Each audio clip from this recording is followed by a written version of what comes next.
Quarta-feira, a crise que envolve o governo Dilma Rousseff atingiu o ponto mais alto desde o início.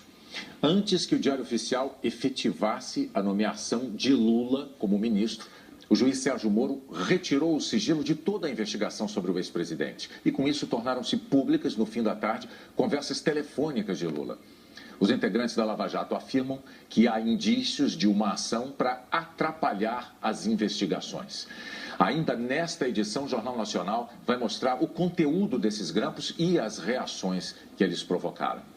A nomeação de Luiz Inácio Lula da Silva como novo ministro-chefe da Casa Civil, 6 dias depois de promotores estaduais de São Paulo terem pedido a prisão dele, foi anunciada no início da tarde, mas começou a se concretizar na noite de terça-feira, numa reunião no Palácio da Alvorada. Foi uma decisão demorada, mais de 4 horas na Alvorada. Os principais ministros do Planalto, Dilma e o ex-presidente Lula, saíram tarde da noite, despistando a imprensa, ainda sem nenhuma certeza. Em jogo, segundo governistas, os questionamentos de Lula sobre os poderes que passaria a ter com alcance na condução da economia. E se a presença dele no governo recuperaria, de fato, a duvidosa fidelidade da base aliada no Congresso, a do PMDB principalmente. As tratativas seguiram madrugada adentro. Os velhos conselheiros do ex-presidente, como o ex-ministro Gilberto Carvalho, madrugaram no hotel onde ele estava hospedado. Dilma nem pedalou, como de costume. Retomou a conversa com Lula no café da manhã com ministros. Ainda precisaram de quase 3 horas de conversa para chegar finalmente a um termo. Mal acabou a reunião e líderes do PT no Congresso já anunciavam a decisão pela internet. Lula voltou para São Paulo, Jacques Wagner viajou para Bahia. Houve um entra e sai de petistas e ministros no Planalto. No início da tarde veio um anúncio discreto. Uma nota de 13 linhas oficializou Lula para ministro-chefe da Casa Civil, Jacques Wagner, chefe de gabinete de Dilma, e Mauro Lopes, do PMDB, para a Secretaria de Aviação Civil. O governo tenta convencer que a nomeação do ex-presidente tem caráter estrutural, de reforço para alterar os rumos da economia e de ânimo para a relação com o Congresso. Argumentos à parte, fato é que Lula no ministério implica o direito ao foro privilegiado, ou seja, ele escapa das mãos do juiz Sérgio Moro em Curitiba, porque a investigação contra ele passará para o Procurador-Geral da República, Rodrigo Janot, e o juiz do caso será o ministro Teori Zavascki, do Supremo Tribunal Federal. Os autos são encerrados no estado em que se encontra e entregues ao juízo da 13ª Vara, que automaticamente encaminha isso tudo para o Supremo para apreciar. Lula seguirá trabalhando na sedução dos caciques do PMDB. Já recebeu do presidente do Senado, Renan Calheiros, o aceno de que pode ir em frente. Eles ainda terão um encontro. O vice, Michel Temer, também é alvo da investida de Lula nessa articulação. O presidente Lula já estava em São Paulo quando, no fim do dia, o Palácio do Planalto publicou uma edição extra do Diário Oficial. O documento é o que garante a posse do ex-presidente no cargo de ministro. A edição extra, no mesmo dia do anúncio da nomeação, não é usual.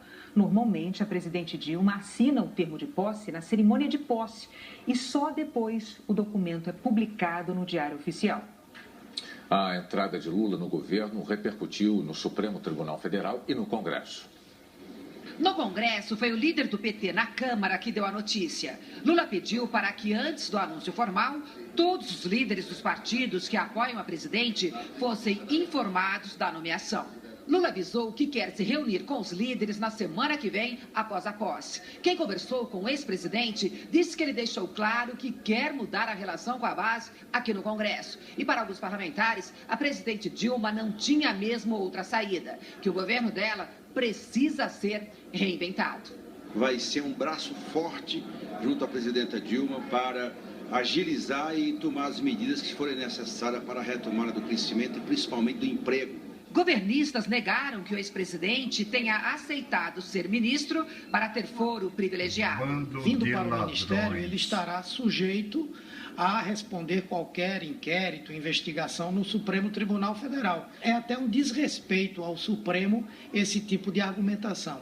Mas a oposição vai insistir. Entrou com uma série de ações populares na Justiça Federal para tentar impedir a posse do ex-presidente. A presidente Dilma Rousseff está se utilizando de um ato lícito para promover um ato ilícito, que é nomear uma pessoa que está denunciada na justiça e uma pessoa que pode se transformar em réu de um momento para outro para um cargo apenas para blindá-lo junto à Justiça Federal. O senador Aécio Neves, presidente do PSDB, diz que na prática a presidente está abdicando de seu mandato e que é absolutamente condenável a nomeação do ex-presidente Lula para a Casa Civil. A razão da posse do presidente Lula no ministério tem um sentido que supera todos os outros, é impedir o bom andamento das investigações, seja da Operação Lava Jato ou daquelas conduzidas pelo Ministério Público de São Paulo. No início da noite, o PRB, que tem 21 deputados,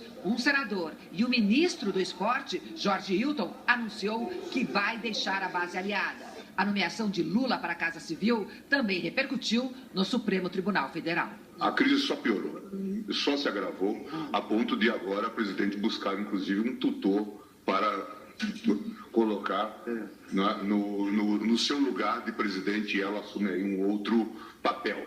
E um tutor que vem com problemas criminais muito sérios, mudando, inclusive, a competência do Supremo Tribunal Federal, de tema que nós vamos ter que discutir, mudando, inclusive, a competência da Justiça Federal. Eu não vejo como alguém aceitaria um cargo depois de ter sido presidente da República apenas para buscar a prerrogativa, se é que há prerrogativa, de ser julgado pelo Supremo. Eu vejo essa ida do presidente como uma tentativa de sairmos do impasse nacional.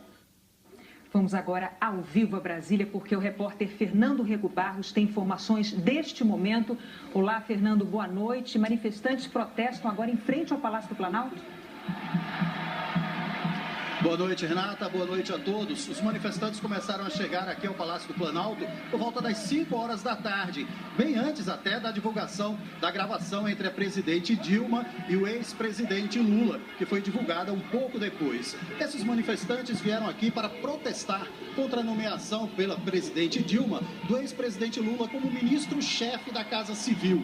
A gente vê essas imagens aéreas aí, nesse momento aqui em frente ao Palácio do Planalto. Segundo a Polícia Militar, são cerca de 2.500 pessoas. Esse número até foi atualizado agora há pouco para 5.000 pessoas postadas aqui em frente ao Palácio do Planalto. A presidente Dilma Rousseff saiu daqui do Planalto por volta das 6h35 da noite. Foi para o Palácio do Alvorada, mas os manifestantes continuaram aqui. Eles não aceitam a nomeação do ex-presidente Lula como ministro-chefe da Casa Civil. Os protestos são pacíficos. Em nenhum momento houve violência aqui, nem por parte da Polícia Militar, nem por parte dos manifestantes.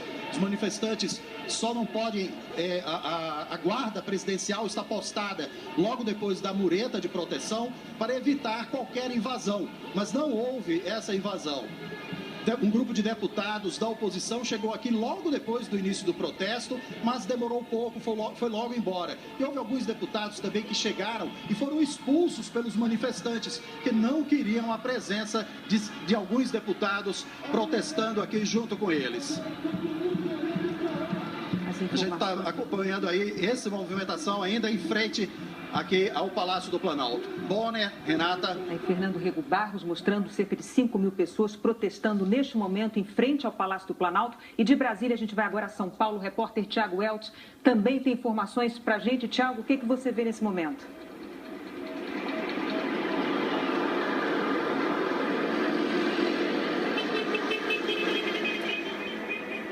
Nosso orgulho. Já na Avenida Paulista nesse momento, vale lembrar que ele começou antes do anúncio da divulgação do grampo da ligação entre o ex-presidente Lula e a presidente Dilma. Várias pessoas já se dirigiam aqui para a Avenida Paulista para protestar contra a nomeação do ex-presidente. E essa manifestação começou a ganhar mais corpo agora à noite, depois da divulgação desse áudio, depois da divulgação do grampo. Às 8 horas, por volta das 8 horas da noite, a Avenida Paulista foi fechada, ela segue fechada e com manifestantes ocupando os dois lados da avenida, aí em frente à Fiesp, que você vê aí com essa bandeira com uma faixa preta. Renata Bonner. Tiago Weltz mostrando imagens ao vivo da Avenida Paulista, um protesto em frente à Federação das Indústrias de São Paulo. E ainda nesta edição, a crise política no auge em Brasília. A Justiça torna público um diálogo entre Lula e a presidente Dilma Rousseff. A Polícia Federal afirma haver indícios de ações para atrapalhar as investigações da Lava Jato. E a seguir você vai ver o que disse a presidente Dilma sobre a nomeação de Lula para o cargo de ministro.